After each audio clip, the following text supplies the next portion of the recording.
Hi mga kaibon! Welcome back po sa channel natin, Ibon at Iba Pa. Sa mga hindi pa po pala nakasubscribe dyan, subscribe na po kayo at paki-hit na rin po yung notification bell para updated po kayo sa mga videos na ina-upload natin.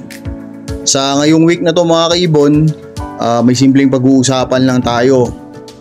At ang pag-uusapan natin is napaka-importante nito kasi ito yung mga bagay na dapat yung pag-isipan muna, kasi tayo po kung nagbabalak mag-upgrade ng ibon, pag-isipan muna natin itong mga bagay na to, kasi baka hindi natin napag-isipan to, nadala lang tayo ng emosyon natin o na-excite lang tayo na mag-upgrade tayo ng ibon, kaya baka magsisi tayo sa bandang huli. Kaya dapat pag-isipan talaga natin bago tayo mag-upgrade, kasi hindi lang basta-basta yung pinag-uusapan natin dito di ba? Sinasabi ko mag-upgrade ng ibon yung mga nagbabalak dyan na bumili ng aqua o yellow face. Pag-isipan po muna natin to bago tayo bumili. Okay mga kaibon? At definitely, syempre, bago tayo mag-discuss ng topic natin sa ngayon, mag-shoutout muna tayo sa mga kaibon nating walang sawang sumusuporta sa atin, kasi dahil po sa kanila nagpapatuloy po tayo mga kaibon. Maraming salamat po. Okay mga kaibon, ngayon syempre mag-shoutout tayo sa mga kaibon nating walang sawang sumusuporta sa atin.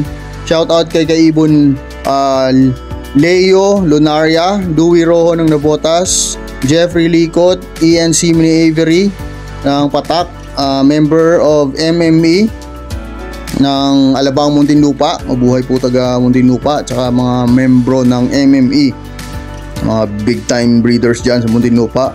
Jose Caparoso, Jonathan Mini Avery ng Paumbong Bulacan, sa mga taga Bulacan dyan, at sa pamangkin yang si Dako at Joteng, mabuhay po kayo dyan sa Bulacan. Shoutout din kay Alex Ricafort, John Kenneth Babiano, Frank Aguilar ng Binangonan Rizal, Liz Avery, Chris Bunda and family, kay kaibon Kathy Ramos, yung wife, si Christoph Bunda, yung anak niya, mabuhay po kayo, salamat pa sa suporta nyo. Casey Mini Avery from Gagalangin, Tondo, mga taga Tondo dyan, mabuhay po kayo dyan. Edmar Gakutara, kay kaibon Yogi Mini Avery ng Muntinlupa, kay Zach Gaps Mini Avery at Team Pera ng Mag-iibon ng Pagasinan, sa mga taga-Pagasinan dyan, mabuhay po kayo. Kay Romel Austria, kay Jobert Casal JTV, suporta din po ng Kalayaan Laguna, KJ Mini Avery ng Samar, kay Juven Mini Avery, kay Jumel Nolasco ng Gubat, Sorsogon, kay Tiny Habis Philippines or PH, kay Shans Avery ng Pasig, kay Angelo Villena, kay Marzan Jagrod ng San Miguel Bulacan, taga San Miguel Bulacan dyan, Triple T Avery ng San Miguel Bulacan, Kois Dakoy TV, uy maganda to ipasuporta din, Jepoy Sinato ng Cebu, Jeffrey Balbanero, at kaibon Mark Angelo Limson, at kay kaibon Jerry Cadizal. Salamat at God bless po sa inyong lahat. Salamat po sa suporta mga kaibon. Okay mga kaibon, ngayon pag-uusapan na natin yung topic natin. Ang topic natin napakasimple lang. Ito yung mga i-consider natin bago tayo mag-upgrade. Kaya ang topic natin sa mga nagbabalak mag-upgrade dyan ng aqua at saka yellow face, i-consider muna natin to, pag-isipan muna natin mabuti, kasi medyo malaki-laking halaga ang pinag-uusapan natin dito mga kaibon. At syempre ayaw nating masayang yung pinaghirapan natin, kasi syempre yung pera na ibibili natin ng mga ibon na yon, hindi naman nating masasabing hindi natin pinaghirapan, kasi I'm sure pinaghihirapan po natin lahat, saka pataas na talaga lahat kaya consider natin to mga kaibon. Okay? Ang unang point dito mga kaibon is, pag bumili po kayo ng, especially ng aqua, at kung bibili rin kayo ng yellow face, Kung kaya po, kasi alam ko medyo mahal to, dapat po sana may karga na. Bakit po natin nasabing may karga na dapat? Kasi po, di ba, sa pagbi-breed, for example, bumili po kayo ng walang karga. I-breed nyo pa, di ba? Tapos magkakaroon siya ng karga, magsisplit pa siya. Kung bumili kayo ng aqua split or aqua opa split ino na, kasi ino lover kayo, o aqua opa split dilute kasi dilute lover po kayo, o aqua opa split dan kasi dan lover po kayo. Ibig sabihin po nun, pag pinarisan nyo na siya ng dan follow o dilute o ino, finished product na po kayo. Isang salang lang. Hindi po katulad ng bumili po kayo ng normal na walang karga, ilang salang pa po yun bago po kayo magkapunta ng finished product nyo. Ilang taon pa po yung bibilangin mo. Taon bibilangan nyo po nun mga kaibon. Kasi pag salang nyo, hindi naman agad-agad magbibreed yan. Pero minsan meron din nagbibreed agad. Depende po sa diskarte natin. After that, pag nagpaanak na, paggugulangin nyo pa, 7-8 months, dapat yung hen mga ganung edad. Tapos pag salang nyo, maghihintay na naman ka po kayo para makapagpalabas ng finished product niya. Kaya yung proseso tatagal pa mga kaibon. Kaya kung balak nyong mag-upgrade po ng aqua o yellow face, as much as possible po dapat may karga na. Pero kung hindi po kaya, sa normal na lang po tayo. Pero syempre bago tayo bumili, consider natin kung ano ba talaga yung hilig talaga natin, yung gusto natin. Kasi minsan naghanap tayong may karga ng ino o may karga ng dilute o may karga ng dan yung bibili natin, pero yung available sa market wala sa hinahanap nating gusto natin talaga. Kasi ako mga kaibon, personally gusto ko ino talaga, may kargang ino kasi ino lover tayo. Yung sa market available lang may kargang dilute, mapipilitan ka na bilhin yun kasi yun yung available. Pero pag-isipan nyo muna mga kaibon, kasi bandang huli magsisi kayo. Mahirap na po ibalik yung panahon, kasi sa pagbibreed po panahon po yung kalaban natin dito mga kaibon. Diba, as much as possible makaka-breed tayo, as much as possible mapaparami natin sila sa maikling panahon mga kaibon. Okay? Number 2 na dapat i-consider nyo kung nagbabala kayo mag-upgrade yan ng aqua o yellow face is yung as much as possible din island born po yung ibon. Bakit po natin nasabing island born yung ibon? Ang island born po, meaning yan dito na pinanganak sa Pilipinas. Kaya napaka straightforward po na island born na siya. Kasi hindi naman natin sinasabi na pangit yung mga nanggagaling sa ibang bansa. Galing Indonesia, usually naman galing Indonesia naman yung mga naging breeder dito sa Pilipinas, yung mga naging materyales dito sa Pilipinas galing Indonesia, di ba? Pero based sa experience, may mga ibon na galing sa Indonesia po na mahirap i-breed. Kasi nga po, mag-a-adapt pa sila sa klima ng Pilipinas, di ba? Mga patoka nila doon, hindi natin alam kung ano yung pinapatoka nila doon, kasi meron tayong din nakuha na 1 week na hindi tumuto ka kasi iba pala yung pinapatoka doon, puro pala gulay o ganitong feeds pala. Kasi vital po yun mga kaibon Patoka, parang simple lang, di ba? Pero pag nagpalit kayo ng patoka, apektado kagad yung breeding nyo. Sigurado yun, 100%. Kasi yung ibon nga, mag-a-adjust kagad yun mga kaibon. Kaya as much as possible, island born na po ang kunin natin. Kasi ang advantage din ng island born is, dito na nga, naka-adapt na sa Pilipinas, naka-adapt na sa klima natin. Tapos, ang mga patoka, alam na alam nyo na kung ano yung pinapatoka ng mga breeder dito. Kasi usually lang naman, African mix, saka Canary mix, yun na naman yung dalawa. At unless may nahalo pang iba, di ba mga kaibon? Kaya mas mainam yung island born. Kaso lang medyo may presyo siya, pero for me, mas maganda yung island born. At napansin din natin mga kaibon, yung mga ibon galing ibang bansa, lalo ng Indonesia, maliliit po sila mga kaibon. Ilang ibon na po na napunta sa ibon na natin dito na galing Indonesia, ang liliit po nila. 6 months, 7 months old na sila mga kaibon. Pero pag tinabi ko siya sa mga 3 months old lang natin o kahit kabababa lang na ibon natin, ang laki ng mga ibon natin dito. at ang liliit ng ibon nila doon. Masasabi ko lang dyan, baka sa genetics ng ibon maliliit talaga sila, o baka kasi nanggaling sa inbreeding. Kasi yun lang naman naiisip ko, na lumiliit yung ibon dahil sa nag-i-inbreed na. Ibig sabihin, yung mga ibon doon is magkakapatid na o anak ng mga magkakapatid, ini-inbreed nila, kaya medyo lumiliit talaga yung ibon. Yun yung mga negative side nun yung pagka nag-i-inbreeding ka na talaga. Pero ang sa inbreeding naman, may mga advantage naman minsan kasi nagpapapuro ka ng dugo katulad din namang nagbibreed ka ng manok. Pero yun lang din ang napansin natin mga kaibon, na ang liliit ng ibon manggaling Indonesia mga kaibon. Okay?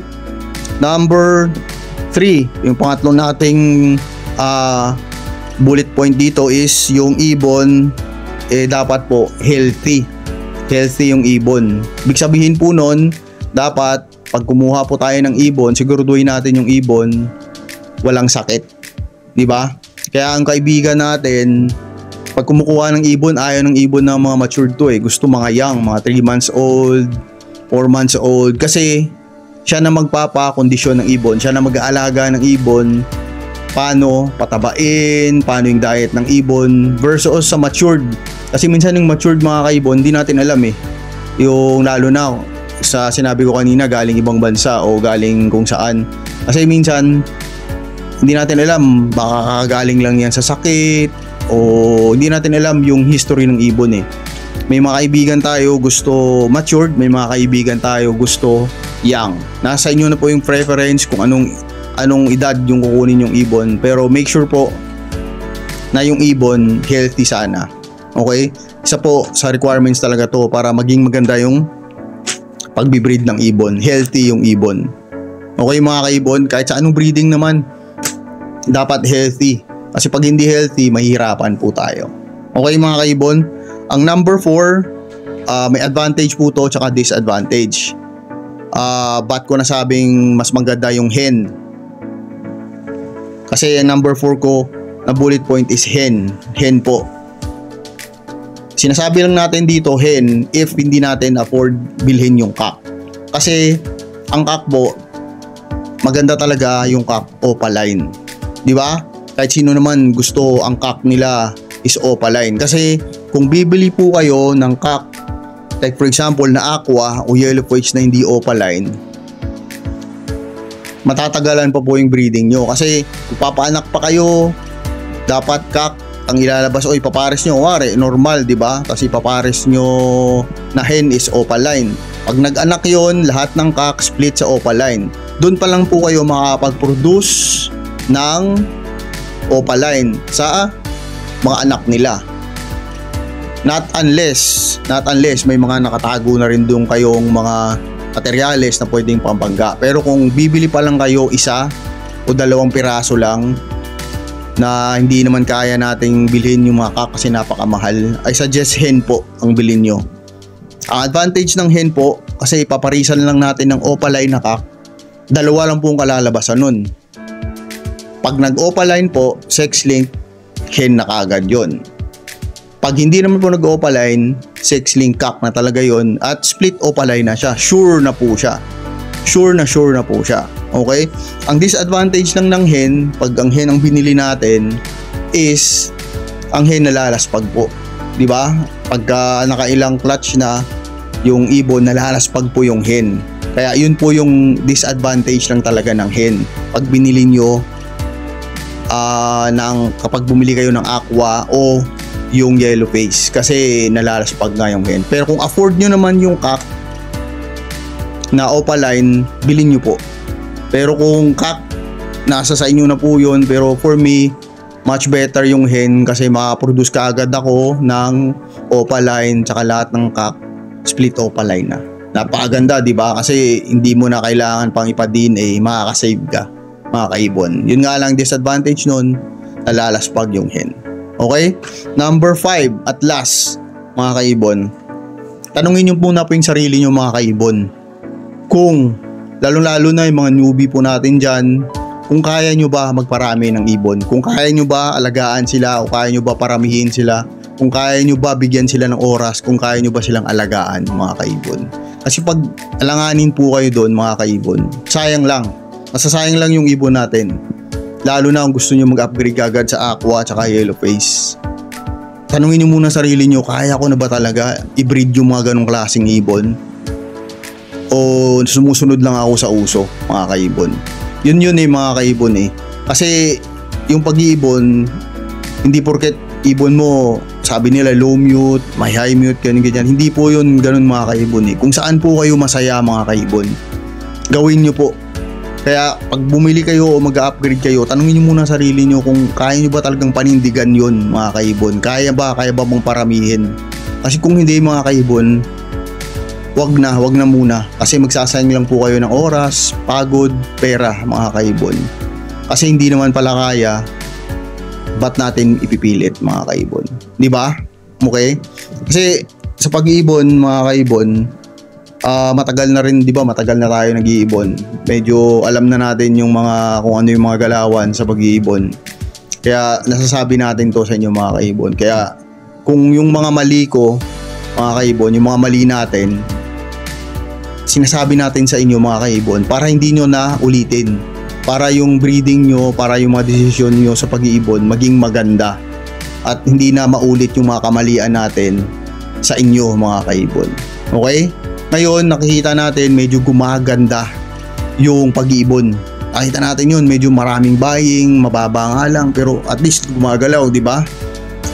At napapansin ko rin mga kaibon sa mga breeder natin dito sa Pinas, kung kailan pa may buying, kung kailan pa maraming naghahanap ng ibon na ganong mutation, dun pa lang sila magbe-breed mga kaibon, which is mali.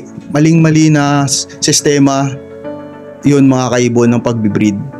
Kasi maghahabol po kayo nun eh. Is tendency nyo maghahabol. Ngayon, buying ng done, di ba?